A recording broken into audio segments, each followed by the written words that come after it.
So I'm going to show you how I work with Lila with no tools. I don't have treats on me. I don't have a leash. I have the flirt pole for just playing with her. I don't have her e-collar on her. So I'll kind of show you here. Alright, so she doesn't have her e-collar on. She's got nothing on her.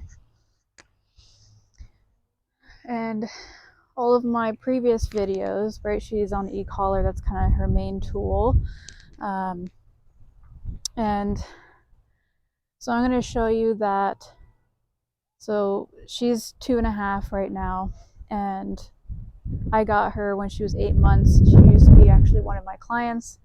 They had to give her up just for lifestyle reasons.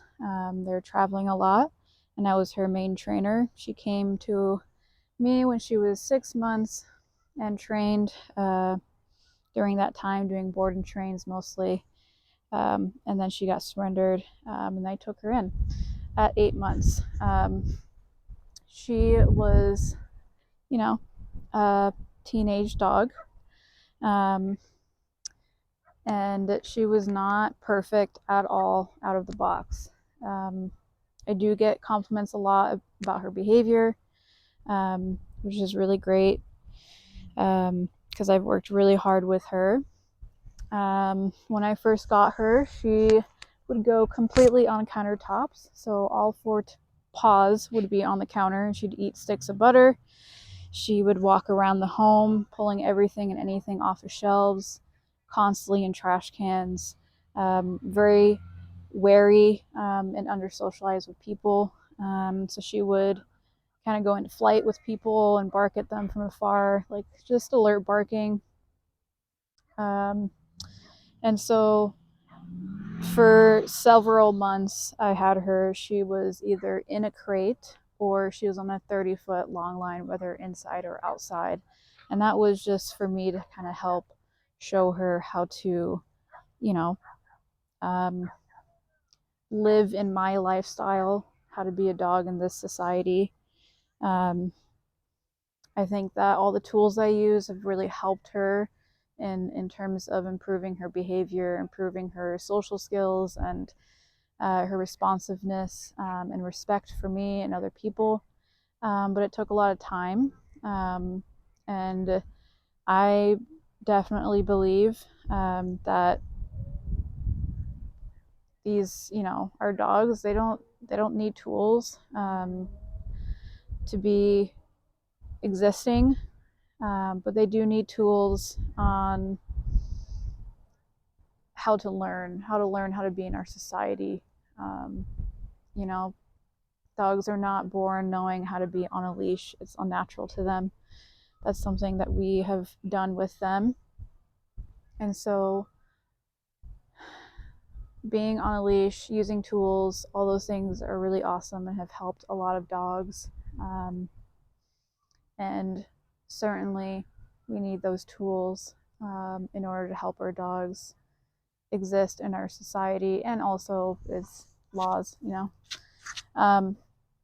but I don't think they need tools to exist in general, right? So like dogs are capable of being off leash and being well behaved, but of course our society kind of makes that impossible for them. But I'm going to show you that again, she's at 2.5 years old. I got her when she was 8 months, pretty much working with her every single day, socializing her with people. I would go to dog bars and she would just have to observe. I wouldn't allow people to pet her at that time because she was not comfortable with any of that. So I wanted her to just observe and exist and understand that these people are not here to hurt her. I did that time after time after time. I'm not a bar person, so it was definitely not something I wanted to do, but I felt like I needed to do it. And I think that type of socialization really helped her. I walked around in downtown Boise on busy days, all that kind of stuff. Again, being really, really adamant that people are not touching her. At one point, I had to buy a vest for her to ask the public to not approach her or touch her, because I would have people just randomly touch her, and then she became more fearful in public around people. So that was definitely a setback. But within actually a month of using that vest, she definitely became a lot more comfortable in public. And then I started asking people to give her treats and commands, showing people how to approach her. So she's a pretty sensitive, submissive dog. So that means that she does not like when you approach her dead on.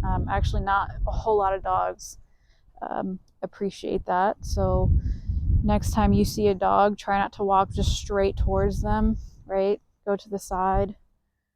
Maybe give your back, bend down, see if they approach you and sniff you. See if they actually are trying to interact with you. The dog moves away. That dog does not want to be pet. And I'm saying this because people don't get it. That's how a lot of people get bit. It creates a bad experience for the dog, sets the owner back on the dog's socialization. It's not fair. So don't do it. So I taught people how to greet her, and it took a while. There's definitely a fair amount of uncomfortability in the beginning, or discomfort in terms of her getting pet by people. But, I saw improvement. I kept going with that technique, method, whatever it was. A lot of this is just kind of my gut feeling. Actually, a lot of my dog handling, I just kind of go by my gut feeling, my intuition. What am I getting from the dog?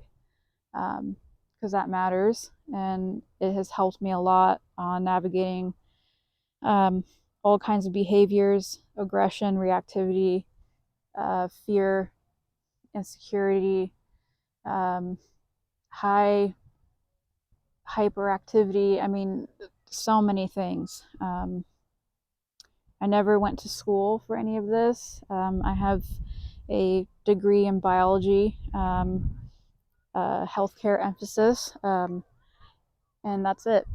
Never went to school for dog training or anything like that. All of this is just 4 years of hands-on experience. I think that's more important than textbooks. That's just my opinion.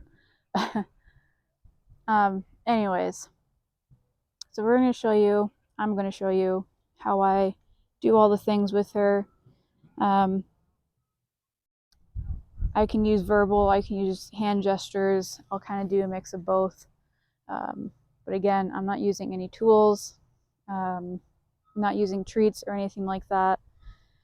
I'm teaching her things that are just doing things with her she already knows. I'm going to use some flirt pull play with her too, because there's still some command work in there. And again, she's not on anything. So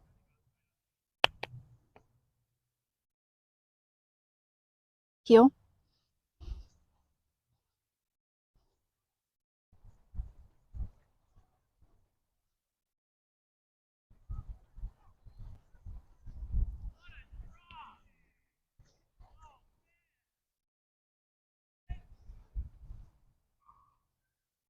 place.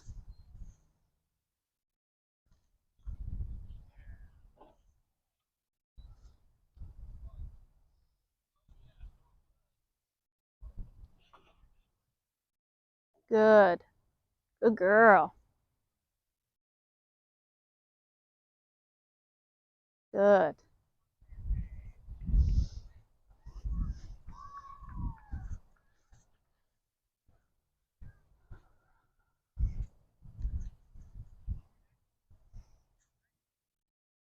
Down.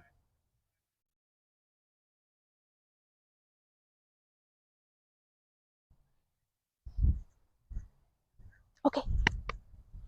Good girl. Good.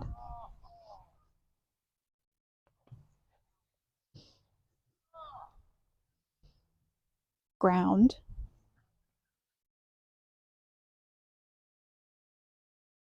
Heel. Heel.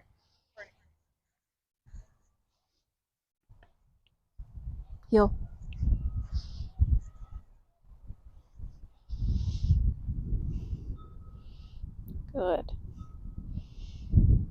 6. Heel. Down.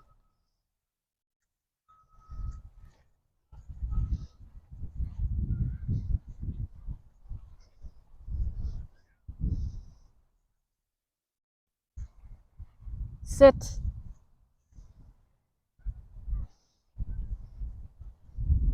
Down.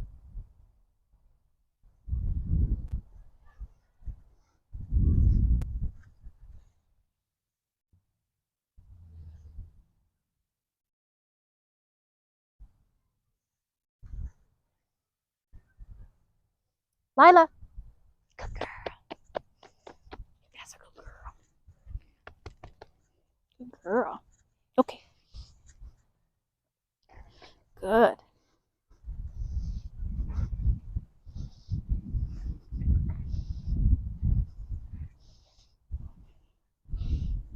Heel.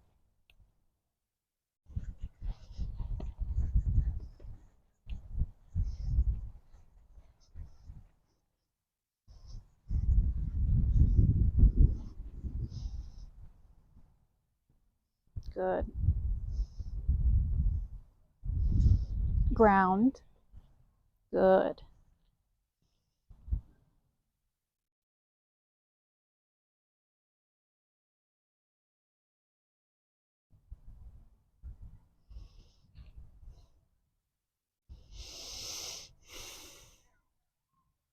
Heel.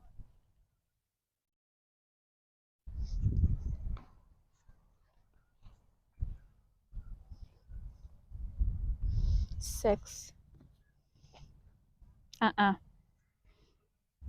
Heel. 6. Good.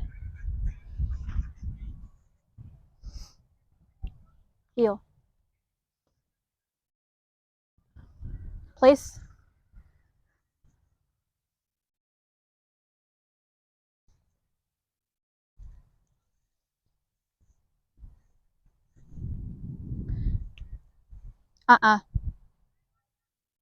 Place. Good.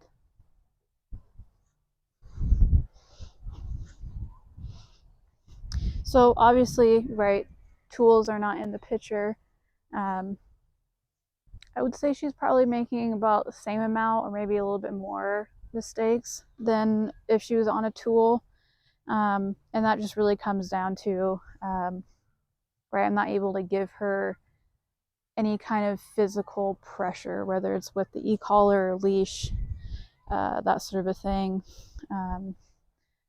So mostly giving her, snapping my fingers, saying, like a verbal correction, like an no, whatever it is. My body pressure, right, walking towards her, looking at her. So those are kinds of pressures that I'm using with her to communicate with her.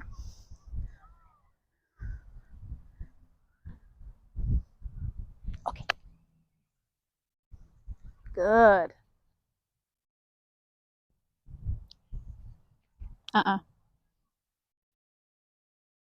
No. Shh. Good. Down. Crawl. Sit. Shake.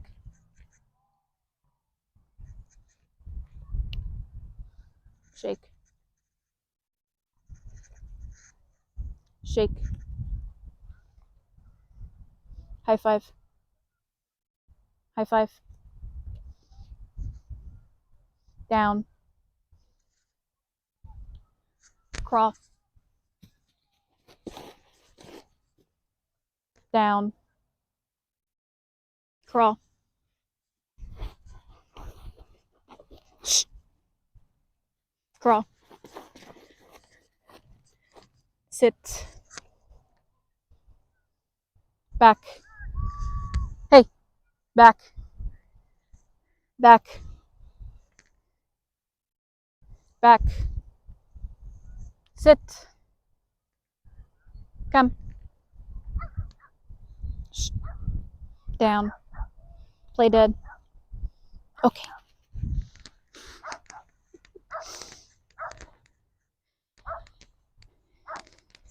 All right.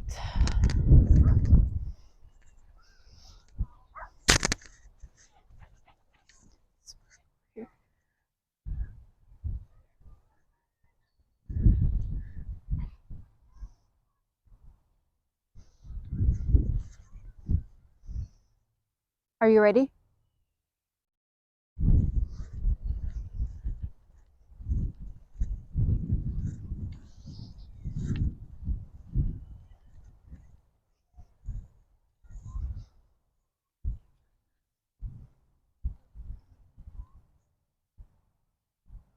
Go get it.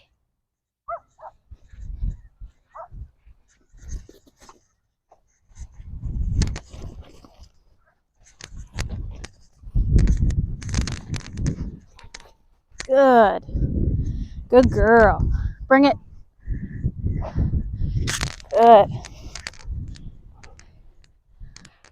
Drop it.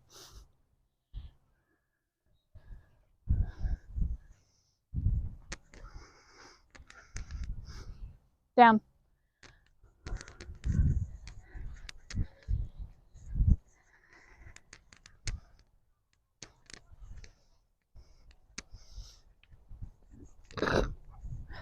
Wow, sorry.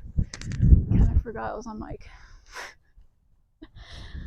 I don't know how to edit stuff, so I'm gonna have to hear that. Go get it.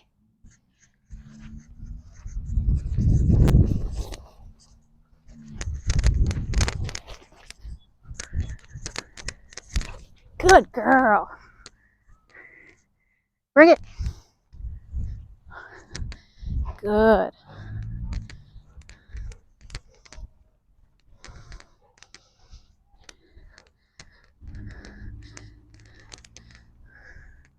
Oh, I forgot to do spin with you. Down. Drop it.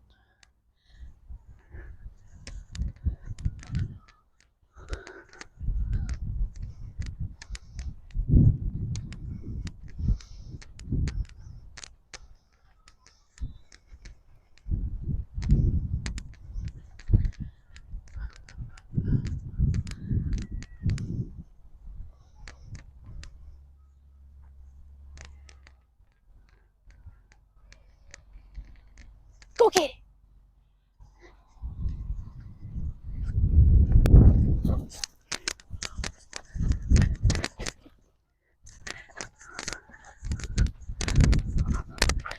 Good girl.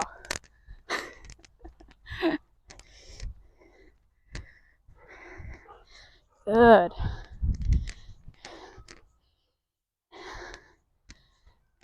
Drop it. Yeah. You don't run that hard for a ball, that's for sure. Down.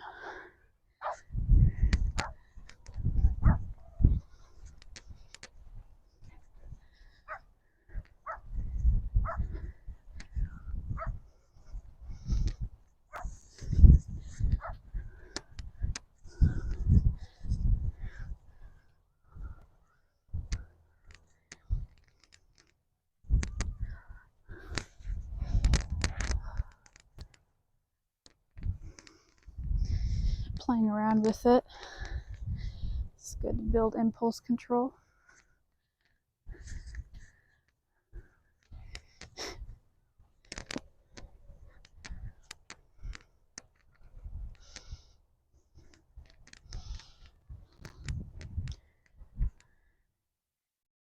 A lot of 2.5-year-olds I work with would not be able to handle this for very long at all. You guys got to work on this. This is going to help your walks from the geese and the other dogs and people. It's all connected. Things that you do that are not related to the other things matter.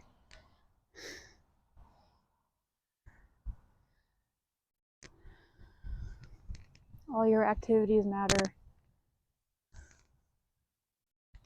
Okay.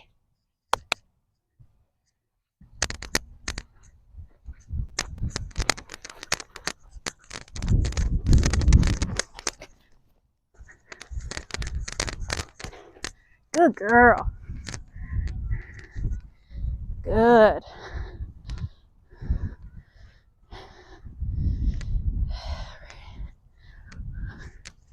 You get the point. It's possible for dogs to do this. Drop it.